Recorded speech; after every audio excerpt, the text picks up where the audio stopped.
I'm torn between myself and your truth. These cursed memories forever seeping through. Oh, my thirst for myself left me wanting more, till I found myself face down on your shore.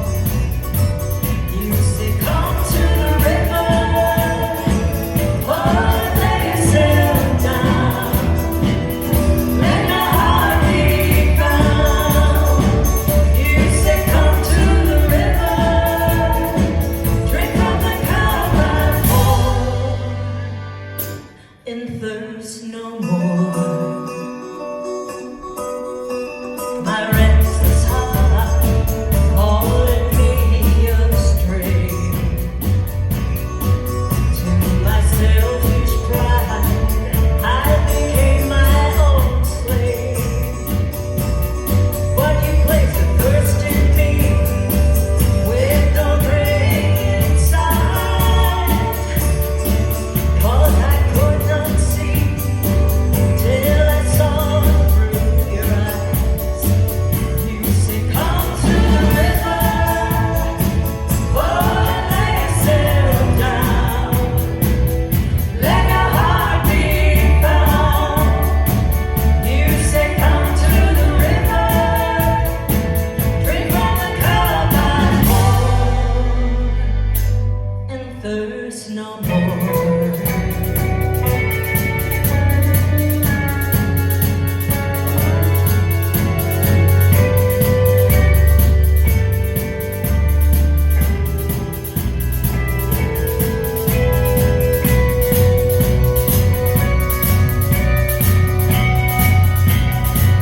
You say, come to the river, oh, and lay yourself down, let your heart be found.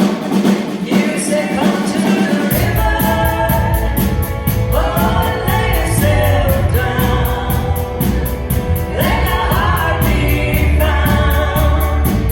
You say, come to the river, drink from the cup I pour, oh, and thirst no more.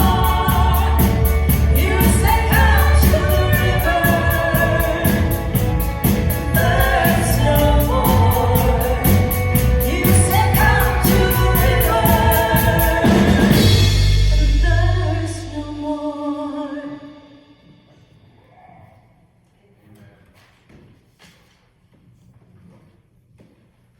Good morning and greetings from Norway Lutheran Church. These are the times that try men's souls. Perhaps these words might be familiar to you. One place you may have heard them. They were the opening words to the Kingston Trio song from the 1960s called the MTA. But actually they originated with Thomas Paine in his series of pamphlets, The American Crisis, which he wrote to encourage people during the darkest days of the Revolutionary War. So yeah, these days we're now surrounded by fear and uncertainty, plummeting stock markets. They're days that can try our souls. But I believe that God is the keeper of our souls. He tells us in Isaiah, do not fear, for I am with you. Do not be afraid, for I am your God. I will strengthen you. I will help you. I will uphold you with my victorious right hand. These are words from long ago that ring true yet today. He loves us and he will protect us. So even though the pews here are empty, I think God wants our hearts to be full of love, full of hope, courage, strength, and joy. These days that seem dark or trying are the perfect time for us to lean on Him and to shine bright in this world with His love and grace. Now, if you wish, you can join us for a brief prayer. O God of this world, shine your light into our hearts and souls and give us courage to face the days ahead, and help us to help others whose needs needs are greater than ours. With thankful hearts we pray, Amen. And now if you have a bulletin for today's service, you can follow along and join us in our opening song.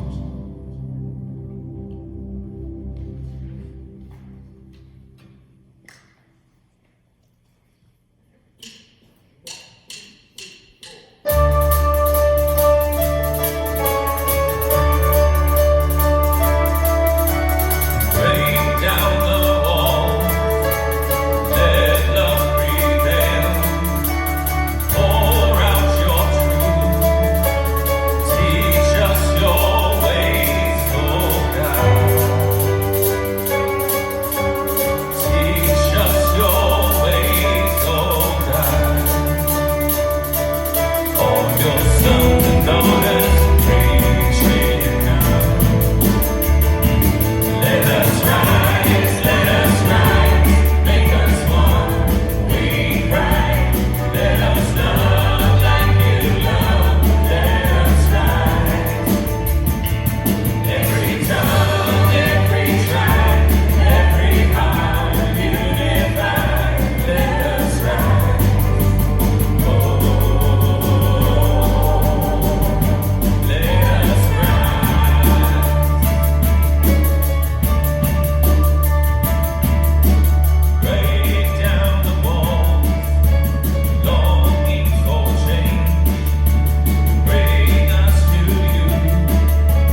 of TV land and YouTube and all that other stuff. I'm Pastor Mark Adamino. Got myself and Pastor Christy. We are thrilled to be with us.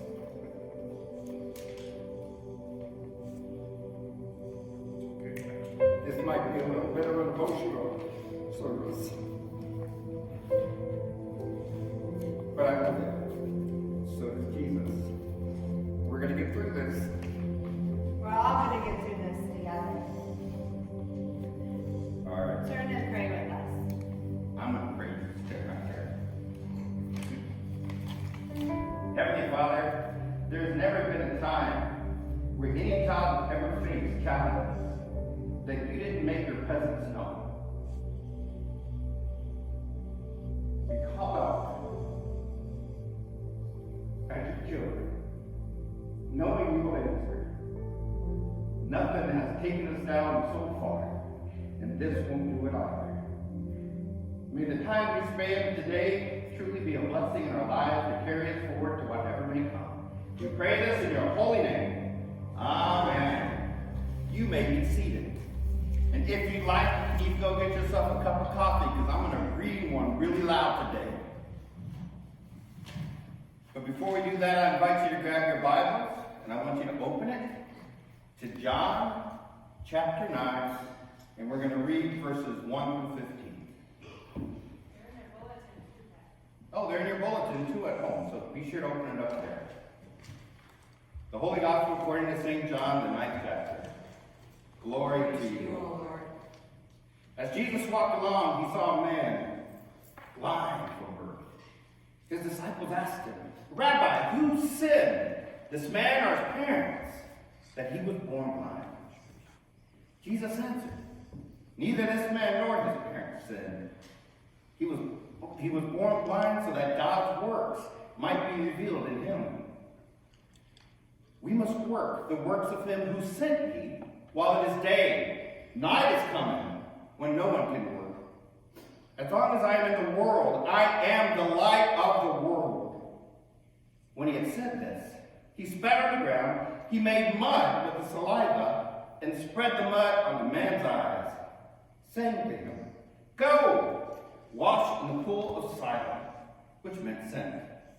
Then he went and washed, and came back able to see.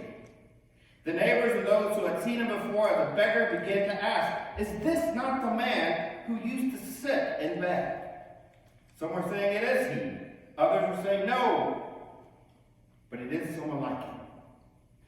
He kept saying, I am the man. But they kept asking him, then how were your eyes opened? He answered, the man called Jesus made mud. He spread it on my eyes, and he said to me, go to Siloam and wash. Then I went and washed and received my sight. They said to him, where is he? He said, I don't know. They brought the Pharisees to the man who had formerly been blind. Now it was the Sabbath day when Jesus made the mud and opened his eyes. Then the Pharisees also began to ask him how he had received his sight. He said to them, he put mud on my eyes. Then I washed, and now I see. The Gospel of the Lord. Praise to you, O Christ. Grace and peace be with you from God our Father and our Lord and Savior, Jesus Christ. Amen. For brothers and sisters, to say that this week has been a week of challenges and a bit stressful is an understatement. But I can tell you that I've seen how well we are able to overcome it.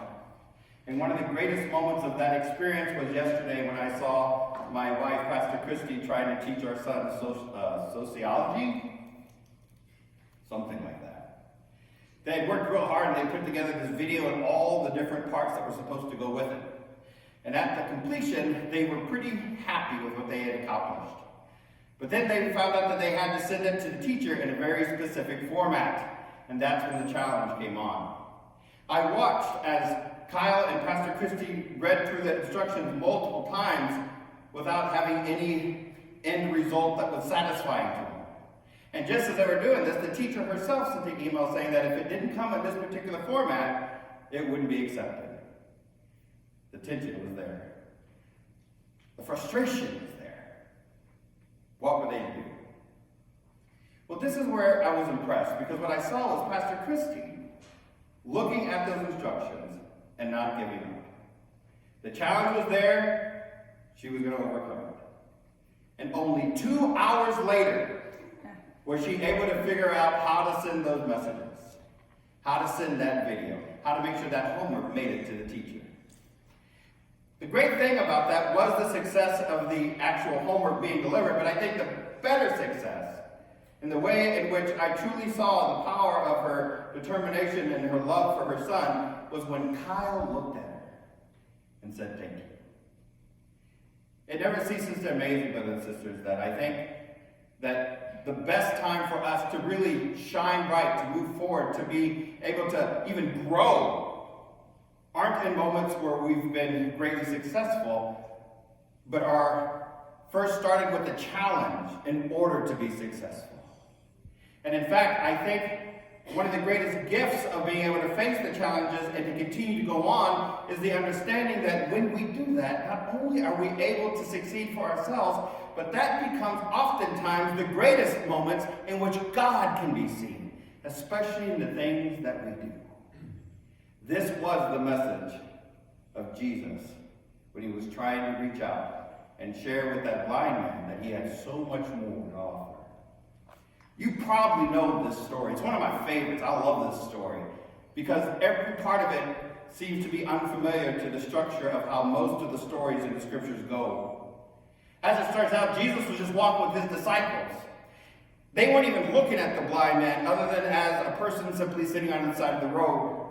It wasn't until one of the disciples said to Jesus, "Jesus, I have a question for you. Was it the blind man who sinned, or was it his mom and dad?" Now, Jesus was used to getting questioned, and oftentimes he would answer those questions with either parables or with questions himself. In fact, in all of the scriptures, there's only 3 times that he actually gave a direct answer to the question asked of him. And this was one of the 3. So get ready. Take your sip of coffee, put it down, and listen, because this is pretty neat. Jesus looked at the blind man, and he looked at the disciples, and he goes, "Let me be crystal clear. He did not sin. He did nothing to deserve this. God didn't create this as a punishment for him. Let me also be clear. His mother and his father, they did nothing wrong. And yet, God can be seen in him." At that point, he looked at the man and he said, "All right, son, I just made a pretty powerful statement about who you were, the value that I see in you, the value that I believe you have and you can see within yourself. Now, I know you've had a hard life. I know you've had people continually come to you, look at you as a blind man and say, 'This man has nothing to offer us.' I know that you understand struggle and suffering and pain and worry. I know it. But this is the time where you get to rewrite your story. This is the moment where you get to choose what the next chapter is going to be. But if you're going to do this, you're going to do it with me because I'm not doing it by myself. This is what I'm going to do to help you out." He spit on the ground. He took some mud. He actually rubbed the mud in his hands. And this is what the Pharisees were upset because technically this is kneading, which made it a sin to the Pharisees. Jesus didn't care. He kneaded that mud. He placed it on the blind man's eyes. And when he placed it on his eyes, he said, "All right, I did my job. Do you really want a new chapter?" And that's difficult sometimes, isn't it? We can get so used to the way the world is, even if we don't like it, that it's better for us to stay there and know the pain that we're familiar with than the risk of changing the world and our world in it. But that's what he says. You got it all now, but you got to go all the way to Siloam. You have to go to Siloam. I'm not going with you. My disciples aren't going with you. You're going to go to Siloam, and you have to wash the mud from your eyes. I looked at this particular text, and it amazes me that this is the task in front of him. Many theologians believe that for that man to move from where he was all the way to Siloam, you're looking about 1,150 yards of a journey. A man who couldn't see and would have to make his way through the streets. A man who would literally be walking every step by faith, unknowingly facing any challenges from any animals or any robbers or anybody who wanted to take advantage of him. But that's what he would have to do to write his new chapter. He would have to face the challenges that he had. And he did.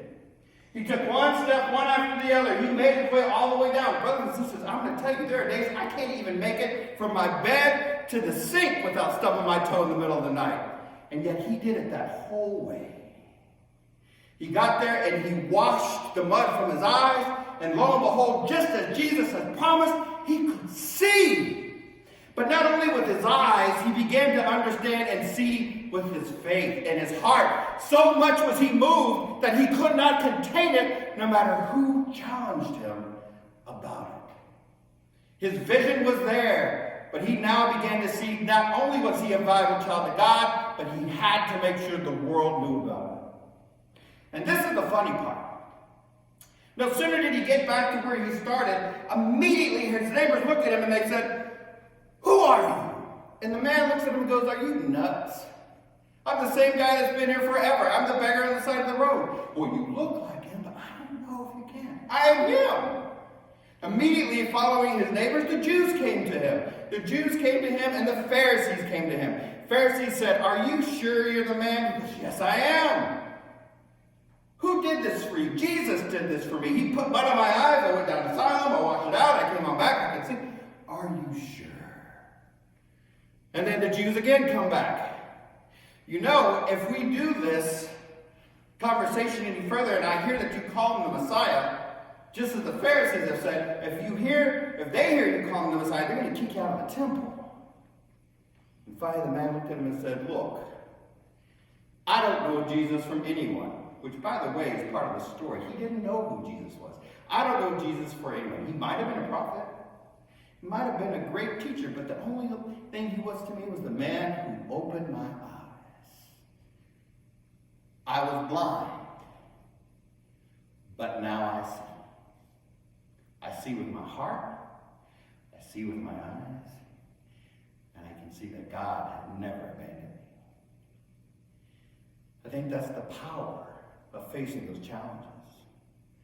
Those moments in which we have to rewrite our story. Those moments where we continue to write on to our story. And when we do it with faith, the great thing about it is that we can't help but share with the world that God is there. And not only can we share with the world that God is there, they see it in who we are and how we move forward. That's what the blind man did. And that is what Jesus has constantly asked us to do. He says, "I don't want you to run away from the challenges of your life. You're going to have challenges your whole life. I don't want you to hide from them. I don't want you to make excuses. I want you to face them. Because the challenges of life, brothers and sisters," you got your pencil out, here it comes. "The challenges of life do not define who you are. The challenges do not define who you are. They are simply springboards into the victory that you can find. And when you do it with Christ beside you, brothers and sisters, you can change the world." I think about this and how often I've seen people with challenges and how often it is their very reaction to it that determines whether or not only are they successful, but how God can touch the world. And inevitably, when I was thinking about this, I was brought all the way back, all those years back, to a time when I had taken a big group of kids to New Orleans. We were there for the National Youth Gathering. As we were there, we were lucky enough to be set on the floor. There's 40,000 kids that came to this. 40,000 people who filled the Superdome in New Orleans. Is it the Superdome? Yep. It is the Superdome. 40,000 kids were there. And so literally out of the 40,000, maybe 5 got a seat on the floor. And we were one of the lucky groups. You had to have a ticket to get down there. We had ours.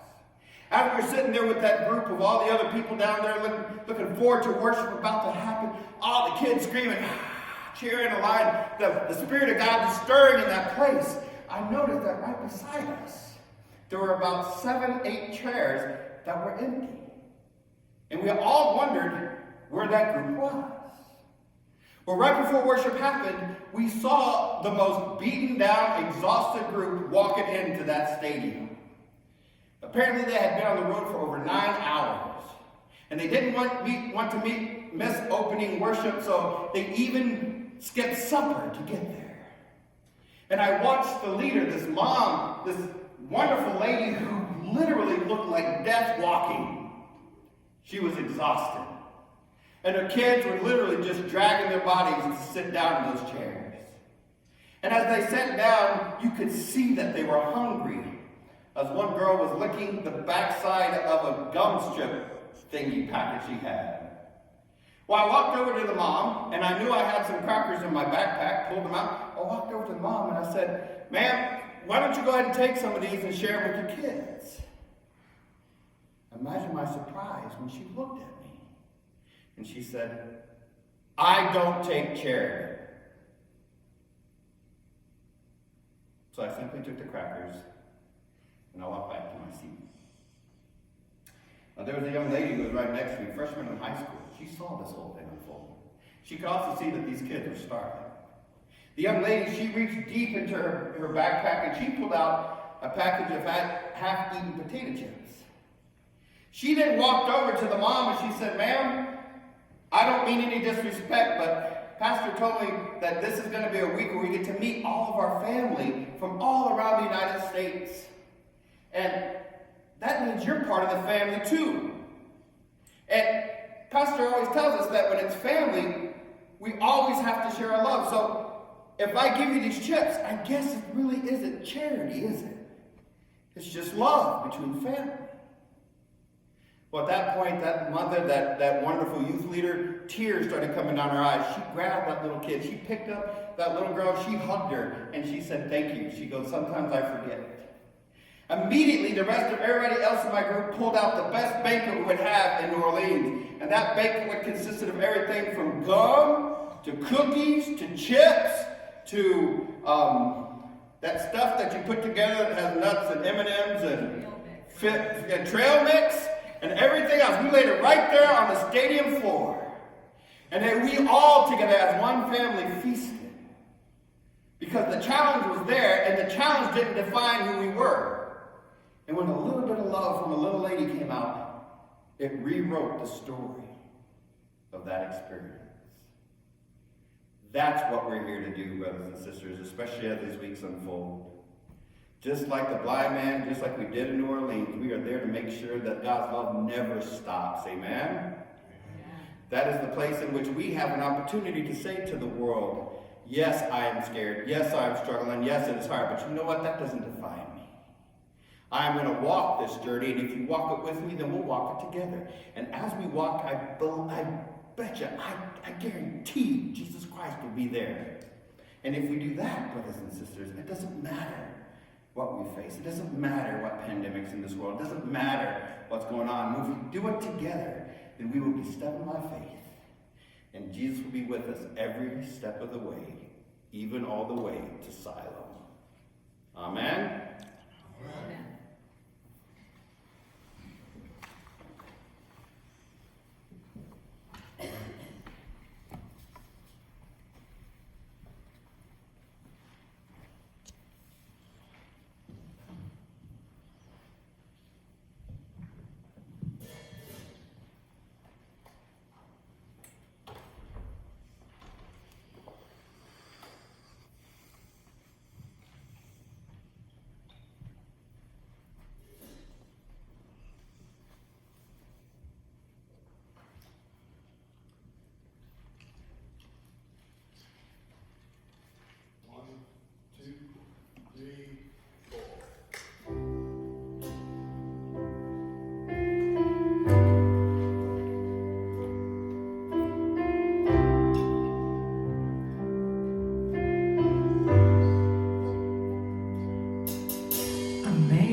chains are gone, I've been set free.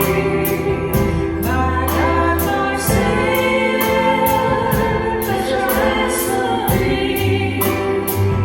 And I love His mercy reigns, unending love, amazing grace.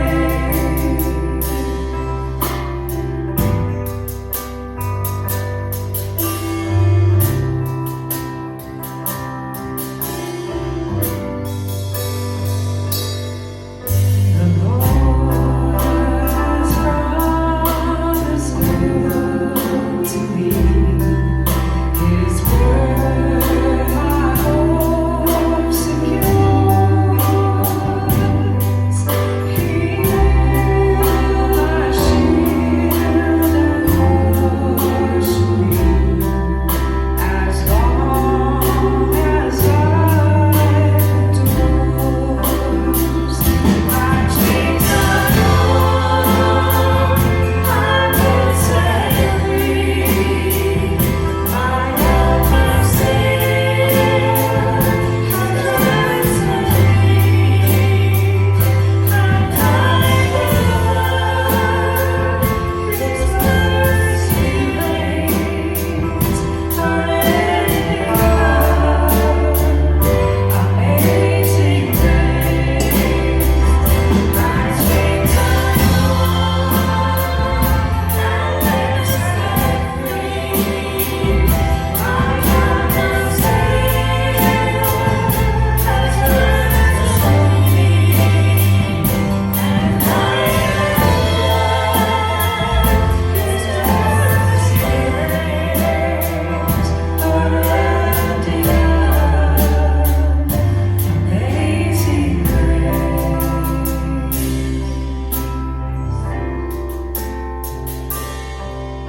The earth shall soon dissolve like snow. The sun forbear to shine. But God who called me here below will be forever mine. Will be forever mine. You are forever mine.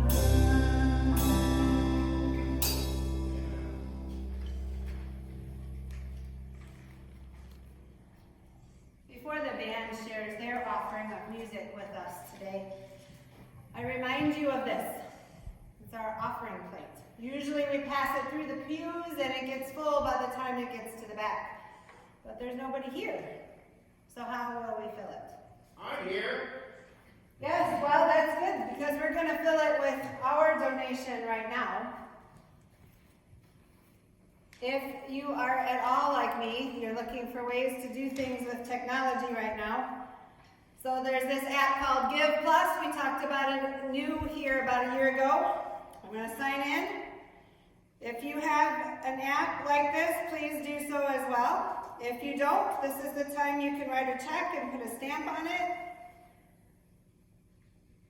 and put it in the mail.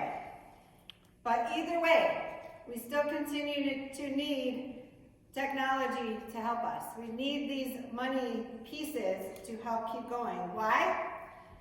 That's how we do our work. Recently, we've been putting out inspirational messages each and every day. We've been talking, trying to inform people as well as encourage one another on our journey. Last week I got a rather long email from one of our members here, and she said how much she appreciated those emails. They were keeping her in touch. It was like we could still be together in some small way, at least. Your donations will continue to help us have these good impacts in our members' lives, and as we go forward in many new ways we haven't even thought of yet to be helpful in our community. So join us in continuing to give. as we make ministry happen here from Norway's family. Band, we look to your offerings now.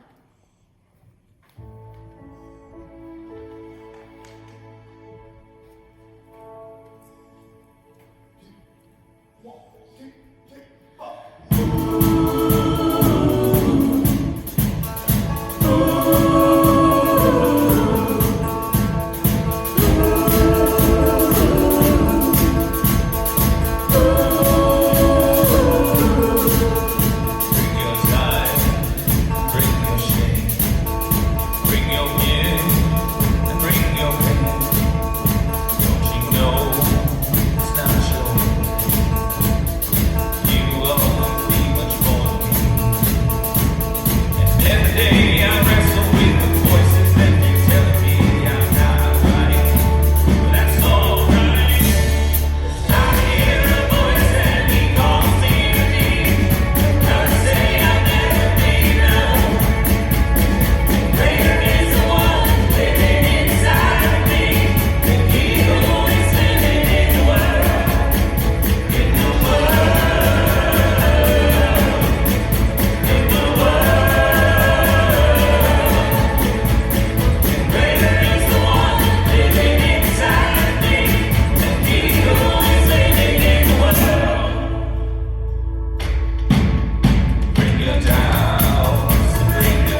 invulnerability to a disease that knows no borders.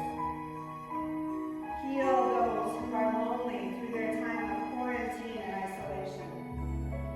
May we find ways to reach out and care for each other, even in social distancing. Hear us, O God. Your mercy is greater. God of insight, we pray for those in our military, especially Amanda, Joe, Peter, Brett, Caroline, Jake, Bryce, and Richard. Remind them they are never alone, and please bring them home safely and soon. Hear us, O God. Your mercy is great. God of insight, help us to be creative and brave in this very difficult time as we look for ways to speak your good news to all. Hear us, O God. Your mercy is great. God of insight, you call out to those who are asleep and awaken them to new life with you. We give thanks for your saints. Join us together with them as your children in this world and the next. Hear us, O God. Your mercy is great. According to your steadfast love, O God, hear these and all our prayers as we commend them to you through Christ our Lord. Lord, remember us in your kingdom and teach us to pray. Our Father, Who art in heaven, hallowed be thy name. Thy kingdom come, thy will be done, on earth as it is in heaven. Give us this day our daily bread, and forgive us our trespasses, as we forgive those who trespass against us. And lead us not into temptation, but deliver us from evil.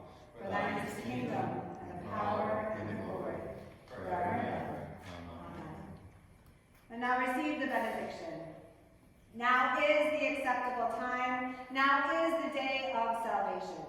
Holy God, speaking, spoken, and inspiring, bless you, unbind you, and send you in love and in peace.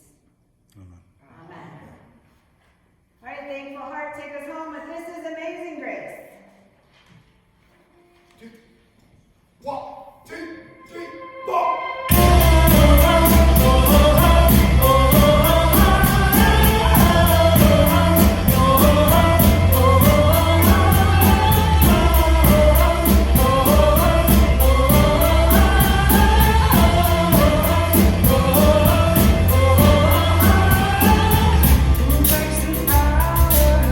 Of sin and darkness.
worthy